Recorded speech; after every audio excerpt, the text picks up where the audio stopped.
Now, to balance the scale, I'd like to talk about some things that bring us together. Things that point out our similarities instead of our differences. Because that's all you ever hear about in this country is our differences. I killed the Tres Puntos because he's going to take out my partner.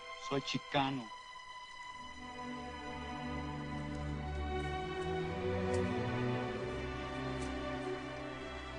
Chicanos killing Chicanos is what they want. Blacks and Chicanos killing each other is what they want. That's all the media and the politicians are ever talking about, the things that separate us. That's how they run this place. Things that make us different from one another. Once we get together, they don't run shit. That's the way the ruling class operates in any society. They try to divide the rest of the people. They You got a lot to learn about being Chicano, little. keep the lower and the middle classes fighting with each other so that they, the rich, can run off with all the fucking money.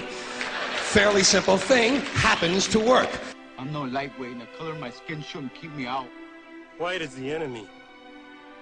White's the system. You're stuck in the middle. You know, anything different, that's what they're going to talk about. Race. What's your problem, man? Hey, I got no problem, brother. Religion.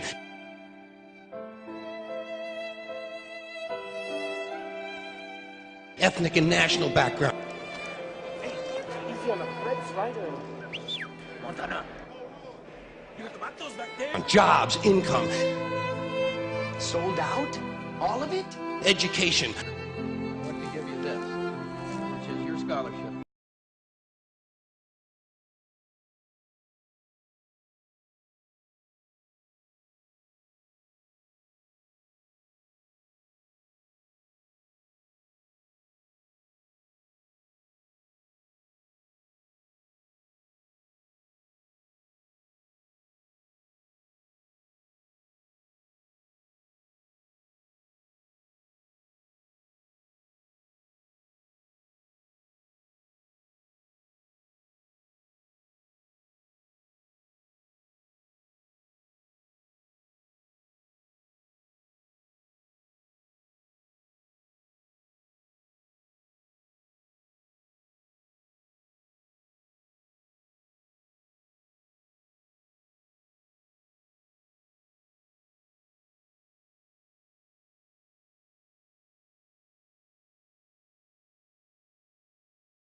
Sexuality. Blue eyes just light right up when he gets mad. Move, man.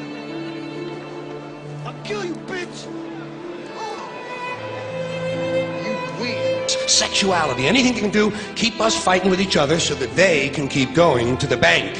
You know how I describe the economic and social classes in this country? The upper class keeps all of the money, pays none of the taxes. The middle class pays all of the taxes, does all of the work. The poor are there just to scare the shit out of the middle class.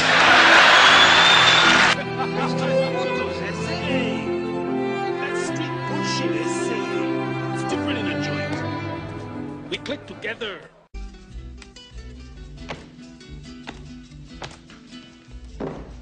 Thank you. You gotta start acting like somebody who deserves parole, carnal.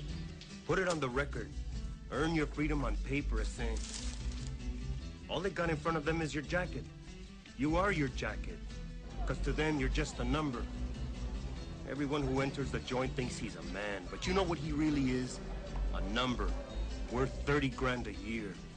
They want us to come back. And what's worse, they have us lining up to get in and saying, we gotta turn the system around. We gotta outthink them. Now concentrate. It's the way you think and the way you live. Chale, vato, no matter how much hate there is between you and him, you're still connected. You got the same blood pumping through both your hearts, eh? That's a bond you can never break. Neither can Miklo. So fucking poison.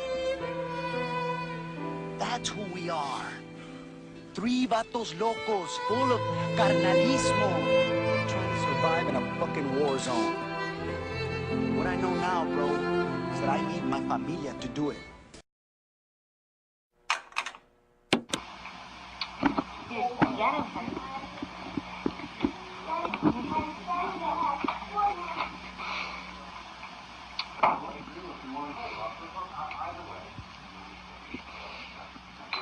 People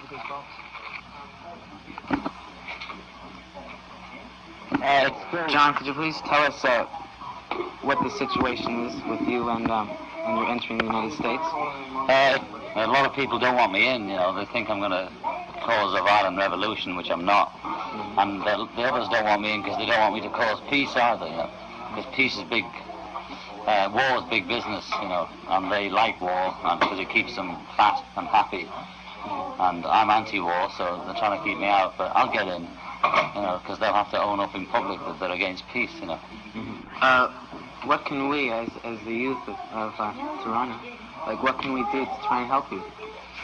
Help me by helping yourselves, you know, and the militant revolutionaries, ask them to show you one revolution that turned out to be what it promised militantly. That's take Russia, France, anywhere they're at it. What they do is they smash the place down, then they build it up again, and the people that build it up hang on to it, and then they become the establishment. Now you guys are going to be the establishment in a few years. It's not worth knocking it down because it's convenient to have the rooms and the machinery. The thing is to protest, but protest non-violently, because violence begets violence, you know, and if you run around wild, you get smacked, and that's it, you know, that's the laws of the universe. And they've got all the weapons, they've got all the money, and they know how to fight violence because they've been doing it for thousands of years, suppressing us. And the only thing they don't know about is non-violence and humour. And there's many ways of promoting peace. Do everything for peace. Piss for peace, or smile for peace, or go to school for peace, or don't go to school for peace. Whatever you do, just do it for peace. You know? It's up to the people. You can't blame it on the government and say they're doing this, they're going to put us into war. We put them there, and we allow it. You know, and we can change it. If we really want to change it, we can change it. What about Paul, Ringo, what's his name? George. We're all four individuals, and George is saying to me, George is doing it in his own way, with the way he goes about his life. It's no good shouting on the street corner, I want peace, and then beating up your mates, you know. You've got to try and work your own head out, you know, and get non-violent. It's pretty hard, because we're all violent inside. We're all Hitler inside, and we're all Christ inside. And it's just to try and work on the good bit of you. Like I read in a paper that, you know, everyone seems to think that George is the nice guitarist and stuff like that. Like, I'm not too keen on George. I like him and everything like that, but yeah, I have a feeling, you know, that you're sort of drifting away from people. You're still like, sort of like a symbol, you know, the Beatles, like God, and stuff like that. But no one in school, like, if you ask them who's your favorite group, they'll say the Bee Gees, you know. Like, I'll ask them, why don't you like the Beatles? You know, they're fantastic, they're great, etc. And they'll say because, like, for example, the marijuana charges, they're all hippies, and they're gone from us. They're dirty now. Oh, I see. Well, those kids, they sound like Son of Square. They just got to get from under their parents' wings, you know. I know, they're like robots, you know. Like, once I just got this feeling, you know, out of your WLP after I was listening to it for a long time. I started getting this feeling that there's a message in it, you know? You know, messages are there on all levels, in all music. And whatever level you get it on, I've had it too when I wrote it or sang it. But some of that stuff, I write it, record it, and play it, and I don't hear it till a few months later, and I'm lying down with a say, I think, I'll listen to the Beatles album and try and hear it in retrospect and not objectively. And it's about everything. So it's about UK, it's about USSR, and it's about nothing, it's about USA. But anything you hear is there. You know, it's all there. Either trivia or profound whatever. It's all there, you know. And the same as in a flower. Everything's there. You know, it just is, and if you look long enough, all answers are in it, you know, and the same with the music. Key to the big box. Why? Oh, the key to the big box? I don't know. I've no idea what it is. Key to the big box? In his right jacket, maybe from last night. Oh, okay. Well, I've just shoved that in the black hand case there. The black shiny. Yeah. No, not the black shiny case. My hand luggage in there. My old last night's white jacket's there. Thank you very much. It's a pleasure, man. And Yoko. Bye-bye. Thank you. Here's your album. Good luck and Play that to him. Okay. Yeah, peace. Typically, left-wing Smothers Brothers get on as a nice show.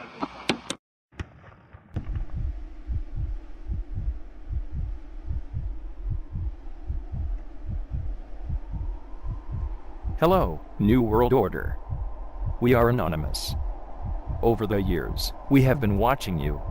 Your campaigns of misinformation, suppression of dissent, your litigious nature, all of these things have caught our eye. With the display of your latest propaganda in mainstream society, the extent of your malign influence over those who trust you, who call you leader, has been made clear to us. Anonymous has therefore decided that your organization should be destroyed.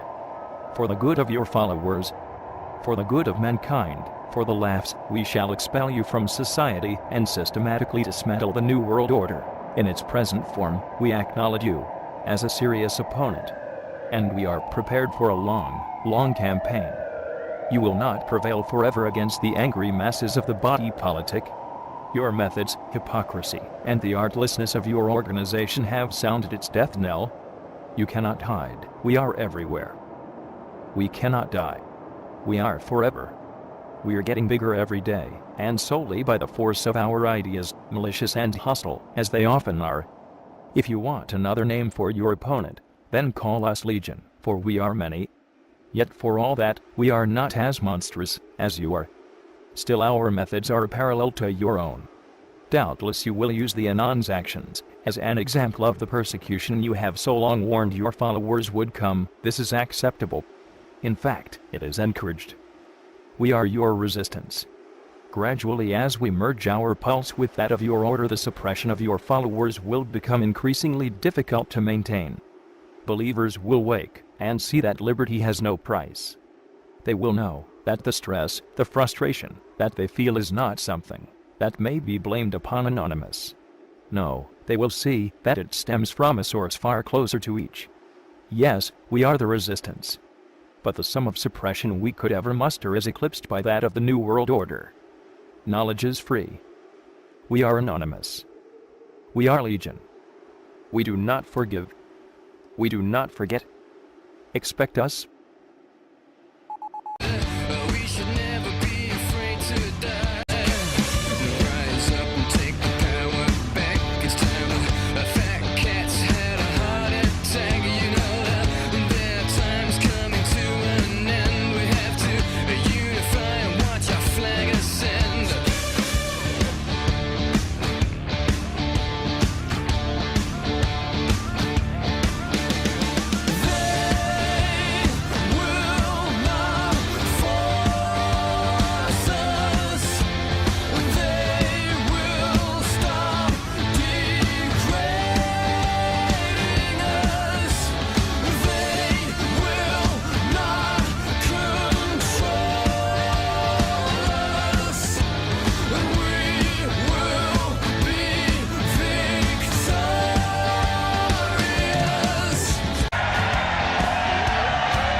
For science. For science. For